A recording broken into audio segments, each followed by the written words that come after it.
आतिश फिशा फट पड़ा है ना भाईजान। आप रियासत मदीना बना रहे थे पूरे मुल्क को, जब चेयरमैन नैब के साथ उसी लड़की को ब्लैकमेल करने के लिए अपने पीएम हाउस में कैद करके रख लिया। एक घटिया हरकतें करने वाला 2 नंबर आदमी। इतने केसेस चल रहे हैं, 2 में तो वो डिक्लेयर हो चुका है कि चोर है, सादिक और अमीन नहीं है। टकराना है, लड़ना है, मुल्क के बखिए उधेड़नी है। अस्सलामुअलैकुम नाज़रीन, आप देख रहे हैं मुबश्शिर लुकमान यूट्यूब चैनल। मैं हूं महविश तबस्सुम। नाज़रीन, खान साहब हमेशा इलेक्शंस के हवाले से बात करते रहते हैं। वो चाहते हैं कि इलेक्शंस अर्ली हो जाएं, लेकिन आज ज़मान पार्क में उन्होंने सहाफ़ियों से मुलाकात की और मुलाकातियों ने बाद में बताया कि खान साहब खासे मायूस नज़र आ रहे हैं। वो ये कहते हैं कि उनको इलेक्शंस जल्दी होते हुए नज़र नहीं आ रहे। मुबश्शिर साहब, क्या वजह है खान साहब के लहजे में इस तब्दीली की, और क्या वाकई उन्होंने एक्सेप्ट कर लिया इस बात को कि इलेक्शंस जल्दी होना पॉसिबल ही नहीं है? वो तो उनको पहले का उन्होंने एक्सेप्ट किया हुआ है। आपको मैंने 1 महीना पहले कहा था कि वो कहते थे कि यार जून तक कर दो, इसको अनाउंस कर दो ताकि हमारी इज्जत रह जाए। लेकिन असल में खान साहब जो मायूस और डिप्रेस्ड है ना आज, वो बुशा बीबी की जो ऑडियो जो लीक्स हुई हैं उसके ऊपर वो टूट गए हैं, उसके ऊपर बहुत ज़्यादा डिप्रेस्ड हैं। और साफियों ने उनसे बातें की, खुद उन्होंने कहा हाँ जी हमें पता है टेक्नोक्रेट हुकूमत लाने की बात की जा रही है, जो है वो इस वक्त। फिर उन्होंने ये भी कहा मेरा इस्टेब्लिशमेंट से कोई रब्ता नहीं। कहने का मतलब ये है कि मेरे से वो डिस्कस ही नहीं कर रहे कि किसको हुकूमत में लाना है, किसको नहीं लाना, ये बातें। लेकिन एक्चुअली अब जो उनके अपने घर में सारा आतिश फिशा फट पड़ा है ना, उसके बाद उनको अब सवाल होंगे कल से ये कि भाईजान आप रियासत मदीना बना रहे थे पूरे मुल्क को, अपने घर को तो सही कर लें। वो किस किस्म की वहाँ पे एक्टिविटीज हो रही हैं। सर, आपने ऑडियो का जिक्र किया, तो अब ये जो ऑडियो लीक हुई है उसके बाद वैसे खान साहब का रिएक्शन होगा क्या आपके ख्याल में? देखें ये जो कर रहे हैं वो कितनी बुरी चीज कर रहे हैं लोगों के सामने। ये यूथ के लिए नहीं करनी चाहिए, यूथ के लिए फिर अपनी हरकतें नहीं करनी चाहिए थी। और जब मरियम नवाज की और परवेज रशीद साहब की ऑडियो आई थी तो उस पर इतना क्यों वाह किया था कि होना चाहिए ये। जब वो अपने मतलब की नहीं होती तो उधर करते हैं। जब वो एक लड़की की वीडियो उसने लीक की, जब चेयरमैन नैब के साथ उसी लड़की को ब्लैकमेल करने के लिए अपने पीएम हाउस में कैद करके रख लिया। ये क्या हरकतें हैं महविश खुदा के लिए। एक घटिया हरकतें करने वाला 2 नंबर आदमी, वो सिर्फ इसलिए कि वो रियासत मदीना कहता है तो हम उसको सीरियस ले लें, जबकि मैं पता वो झूठ बोल रहा है। मुझे तो ये भी नहीं पता वो दिल से मुसलमान भी है कि नहीं है। बाकी दिलों के हाल तो अल्लाह को पता होता है। लेकिन यह है कि हरकतें मैं जब देखता हूँ ना तो वो, और उसकी बातें जब मैं सुनता हूँ तो मुझे घिन आती है। सर, टेक्नोक्रेट गवर्नमेंट की भी काफी ज्यादा बातें गर्दिश कर रही हैं, लेकिन सियासतदानों का भी जो रवैया है उसको देखकर आपको लगता है ऐसी कोई पॉसिबिलिटी हो सकती है? देखिए टेक्नोक्रेट की गवर्नमेंट लाने की तो यानी वजूहात हो सकती हैं। एक तो यह है कि पीडीएम चाहेगी कि वो कम से कम 1 साल तक हुकूमत के बाहर बैठे इलेक्शन से पहले, ताकि वो लोग अपने ऊपर लगे हुए जो दाग हैं वो धो सके कि जी हमने बैड गवर्नेंस ही, और लोग भूल जाएंगे ये। दूसरा, जो भी पॉलिटिकल गवर्नमेंट आए ना उसके लिए वो जो फैसले करने हैं, जिस भंवर में खान साहब हमें फंसा कर चले गए हैं मुआशी भंवर में, तो बहुत ही अगली और मुश्किल किस्म के फैसले करने हैं कि जिसमें लोग सिर्फ थू थू करेंगे और बुरा भला कहेंगे और पुतले जलाएंगे बाकायदा। उन फैसलों के बाद वो फैसले होने हैं, तो फिर वो ये है कि जी वो टेक्नोक्रेट गवर्नमेंट से करवाए जाएं, ताकि कोई भी किसी भी सियासी जमात का जो मुस्तकबिल है वो तारीक ना हो। और उसमें सियासी जमातों को जब वो आए इलेक्शन जीत के, जो भी आता है, तो उसको एक रेस्पाइट मिल चुकी हो कि मुश्किल फैसले सारे कर लिए गए, इम्प्लीमेंट हो गए, और अब वो आकर मुल्क को सही तरह चलाएं। लेकिन ख्वाजा आसिफ साहब ने दावा किया है कि खान साहब बहुत जल्द नाअहल होंगे। ये विफाकी हुकूमत इतनी कॉन्फिडेंट कैसे है? इसी माविज इतने केस चल रहे हैं, मैं भी कॉन्फिडेंट हूँ, सिर्फ ख्वाजा आसिफ तो नहीं है। इतने केसेस चल रहे हैं, 2 में तो वो डिक्लेयर हो चुका है कि चोर है, सादिक और अमीन नहीं है।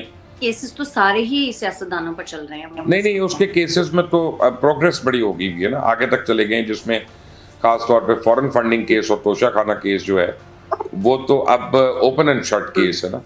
और उसके बाद वो सीता वाइट की बेटी का भी केस आ गया, इमरान की बेटी का केस आ गया, और भी आ गया। तो उनमें से किसी एक केस में तो 100% उसे नाअहल होना ही होना है ना, क्योंकि वो इतनी आगे चले गए। अब उनकी हमें केसेस की उठान नज़र आ रही है, बुनत नज़र आ रही है, सब कुछ नज़र आ रहा है। तो मुझे लग रहा है कि इमरान बहुत जल्दी नाअहल होने वाले हैं। मैं तो आपको कह रहा था कि जनवरी तो बस स्टार्ट होने वाला है, जाहिर है 2020। हाँ जी, मुझे तो यही लगता है कि 3rd 4th वीक तक कुछ ना कुछ हो जाएगा। सर लेकिन ये जो ऑडियो वीडियोस लीक हो रही हैं, राना सनाउल्लाह साहब इशारा दे रहे हैं कि एक वीडियो भी लीक होने वाली है, तो क्या ये वफाकी हुकूमत खुद करवा रही है? नहीं, वफाकी हुकूमत का तो उन्होंने क्लियर कर दिया, उन्होंने कह दिया अगर मेरे पास सिर्फ ऑडियो या वीडियो होती तो मैं लीक ना करता, लेकिन ये बहुत ज़्यादा लोगों के पास है, ये मुख्तलिफ लोगों के पास है। तो और ये उस वक्त किया कि जब हम लोग पावर में नहीं थे, तो इसका मतलब है कि ज़रा कोई पहले की वीडियो है, तो अगर उन्होंने रिलीज़ करनी होती तो वो रिलीज़ करके ये बात करते। तो जब उन्होंने खुद कह दिया कि ये और लोगों के पास है, हमारा इंटरेस्ट नहीं है उसको रिलीज़ करने में, तो आई थिंक वो तो बड़ी clear open and shut case हो गया। सर फवाद चौधरी साहब की भी एक मुबैना ऑडियो लीक हुई है जिसमें वो कह रहे हैं कि फौज को छोड़ें और शहबाज शरीफ को पैगाम दें और लाइक डायरेक्ट बात करते हैं इस तरह, लेकिन टीवी पर आकर तो ये लोग एक दूसरे के अगेंस्ट बात कर रहे होते हैं। मैंने बेटा आपको हमेशा एक बात की है कि ये लोग झूठे हैं, इंतहा के झूठे हैं, आप इनकी बातों को मत सीरियस लिया करें। और ये तो इसको तो आप देखें ना, असेंबली के अंदर लोग डब्बू कहते रहे, असेंबली के अंदर फ्लोर ऑफ द हाउसेस पर डब्बू कहा गया, तो किस कॉन्टेक्स्ट में कहा गया वो आप भी समझती हैं, मैं भी समझता हूँ। तो मैं क्या कहूँ, उससे ज़्यादा मैं क्या कहूँ एक आदमी के किरदार और अफकार जो इतने खुले हुए हैं। अब इनकी भी कुछ दास्तानें खुलने वाली हैं, इनके मतलब भी बातें आ रही हैं करप्शन की, पता चलेगा कि किस जगह जायदादें बनी हैं, क्या क्या हुआ, क्योंकि इनके जो जिनके ये फैज़मंद हैं, जिनसे फैज़याब हुए, उनकी भी करप्शन की आ रही है चकवाल में बहुत ज़्यादा। उनके जो फार्म हाउस है अब उसको डिस्कस करना है। फार्म हाउस के अंदर वेजवुड की क्रॉकरी इंपोर्ट हुई करोड़ों रुपए की स्पेशल, एक एक पौधा जो है वो हज़ारों का जो है वो एक एक ट्रक पे लेके आया गया। बड़ी बड़ी काम हुए हैं इस मुल्क में, कोई छोटी चीज़ें हैं। सर मिफ्ता इस्माइल साहब के खिलाफ नून लीग के कार्रवाई करने की खबरें गर्दिश कर रही हैं, क्योंकि ज़ाहिर है वो हुकूमती मौशी पॉलिसीज पर तनकीद करते हैं, तो इस बात में किस हद तक सच्चाई है? देखें, इसमें बात यह है कि मुझे लगता है कि मिफ्ता इस्माइल शहबाज शरीफ की मर्ज़ी के बगैर ये नहीं कर रहे, इसमें शहबाज शरीफ की मर्ज़ी है।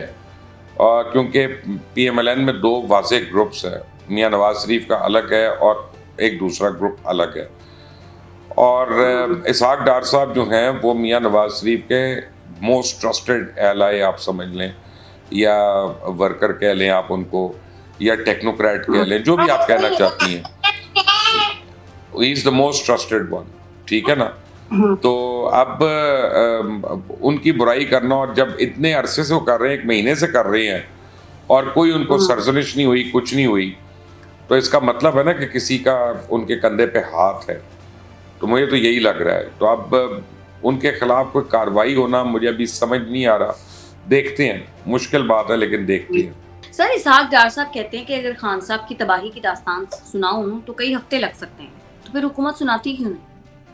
देखें, बात यह है कि हुकूमत बताएगी या नहीं बताएगी मुझे नहीं पता, लेकिन हुकूमत के काफ़ी लोग जिनका काम बताना है ना, उनकी काबिलियत मुझे कोई इतनी ज़्यादा नहीं लगती कि वो नैरेटिव बिल्डिंग कर सके और प्रॉपर तरीके से बता सके। लेकिन डार साहब जो है उनका एक बड़ा ट्रैक रिकॉर्ड है, इससे पहले भी उन्होंने काफ़ी अच्छी परफॉर्मेंस दी थी, और मैं उनको अभी मिला हूँ 2 दफ़ा, और मुझे उन्होंने बड़ा कन्विंस किया। खैर मुझे तो माशी बातों का इतना पता नहीं है, मईशत का इतना पता नहीं है, लेकिन he is very hopeful and he is very very confident कि इंशाल्लाह फरवरी तक हमारी जो इकॉनमी है उसमें सांस आना शुरू हो जाएंगे। और उन्होंने यहाँ भी कहा कि मैं बता दूँ, गारंटी दे रहा हूँ, मुल्क डिफ़ॉल्ट नहीं करेगा या ब्लैक लिस्ट नहीं होगा। तो लेकिन शहबाज शरीफ ने भी बताया कि अगर पता कि चाइना ने ऑफिशियली इतना प्रोटेस्ट किया इमरान खान के ऊपर, Saudi Arabia, China, America, Iran, आप Malaysia, Turkey, name one country that was not unhappy with Imran. Happy तो दूर की बात है। सर सलीम साफी साहब ने भी कहा कि जब खान साहब को वज़ीर आज़म बनाने की बात हुई तो मेरी जनरल बाजवा से बात हुई और तल्ख कलामी भी हुई, तो सर इस पर आप क्या कहेंगे, मतलब क्यों हुई? देखिए, ये 2018 के इलेक्शन से पहले ना, थोड़े दिन पहले ही जनरल बाजवा ने मुझे भी, हामिद मीर साहब को, इरशाद भट्टी साहब को, सबको बुलाया था, और वहाँ पे सबको नज़र आ गया था कि कौन वज़ीर आज़म बन रहा है। तो यानी सलीम साफ़ी भी थे उधर, उनका भी यही कहना था। सलीम साफ़ी इमरान के बहुत अगेंस्ट थे, तो उनकी उनसे तल्ख कलामी भी हुई इस बात पे, और वो ज़्यादा इमरान को जानते थे, बेहतर तरीके से जानते थे। बल्कि उसके कुछ अरसे के बाद मैंने बड़ी कोशिश की, मैंने साफ़ी से, क्योंकि मेरा भाइयों वाला ताल्लुक, तो बड़ी देर के बाद 2 घंटे के बाद मैंने साफ़ी को कन्विंस किया कि यार एक दफ़ा तो इमरान खान से मिल लो। तो फिर साफ़ी ने कहा कि अच्छा मैं तुम्हारी खातिर में मिल लूँगा। मैंने कहा तुम भले रिपोर्ट जो मर्ज़ी करो, मैं तुम्हें ये नहीं कह रहा, लेकिन तुम्हें ये पता चलेगा कि जो तुम उस आदमी को समझ रहे हो वो सही नहीं है।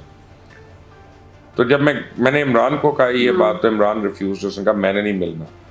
तो मैंने कहा मिलना चाहिए आपको, ख़ास तौर पे वो सहाफ़ी जो आपको फेवर नहीं करते, they should know your point of view, ताकि एक सॉफ्ट कॉर्नर डेवलप होता है। तो ये सर देखेंगे, बाद में देखेंगे ये वो। तो उस वक्त ही वो जरा डिफरेंट हाई हिमसेल्फ, उसका एडवर्टाइज लेवल ही कोई और था कि मैं ऐसी की तैसी मैं खलीफतुल मोमिनीन बनने जा रहा हूँ, मैंने एक साफ़ी को क्या मिला। महमूद कुरैशी साहब ये कहते हैं कि बिलावल भुट्टो हमें असेंबली में आने की दावत नहीं दे सकते, ये तो वजीर आजम का इस्तेहकाक है। तो क्या अब असेंबली में वापस आने के बहाने ढूंढे जा रहे हैं? बात यह है कि असेंबली में से गए कब है वो, उन्होंने तो अब तनख्वाहें ले रहे हैं, मुराद ले रहे हैं, उन्होंने पार्लियामेंट लॉजेस में कब्जा किया हुआ है, वो गाड़ियाँ रखी हुई हैं, पेट्रोल ले रही हैं, सब कुछ ले रही हैं, लेकिन सर आवाम के लिए नहीं काम कर रहे, अपनी ज़ातों के लिए फिरी जा रहे हैं इधर उधर, वो इधर उधर यूज़ हो ही जा रहा है सारा कुछ खर्चा। अब बिलावल भुट्टो साहब जो है वो पाकिस्तान की बहुत बड़ी जमात के चेयरमैन है और बहुत सेंसिबल और सीजन पॉलिटिशियन के तौर पे वो ऊपर आ रहे हैं। उनकी ये बात जो है, उनका मशवरा जो है, ये पॉलिटिकली बड़ा, मैं समझता हूँ कि नेक नियति पे मबनी ये मशवरा है और विजडम के, पॉलिटिकल विजडम के ऊपर बेस्ड है ये मशवरा। तो ये अपॉर्चुनिटी फ़ौरन पकड़नी चाहिए पीटीआई को, क्योंकि इस्तीफे तो उन्होंने देने नहीं, इनका तो ढोंग ड्रामा सबको नज़र आ गया। तो बिलावल भुट्टो साहब की ऑफ़र को पकड़ कर ये असेंबली में आ जाते हैं तो कम से कम पूरी एक पार्टी जो है जिनसे इनकी मुखालफत है वो इनके खिलाफ कुछ नहीं कहेगी इनके आने पे, तो इनको बड़े फ़ायदे होंगे। लेकिन नहीं, इन्होंने क्योंकि टकराना है, लड़ना है, मुल्क के बखिए उधेड़नी है, तोड़ना है, सियासी इस्तेकाम नहीं होने देना, इसलिए बातें होती हैं, मैं ना मानू वाली बात है। चलें देखते हैं बिलावल भुट्टो ज़रदारी साहब का ये मशवरा मानते हैं पीटीआई वाले या नहीं। बहुत शुक्रिया आपका मुबश्शिर लुकमान साहब आज के प्रोग्राम के लिए। अगर आपको हमारी वीडियो पसंद आती है तो चैनल को कर दें लाइक, सब्सक्राइब और शेयर, और अपनी कीमती राय से हमें ज़रूर आगाह कीजिएगा। हमें इजाज़त दें। अल्लाह।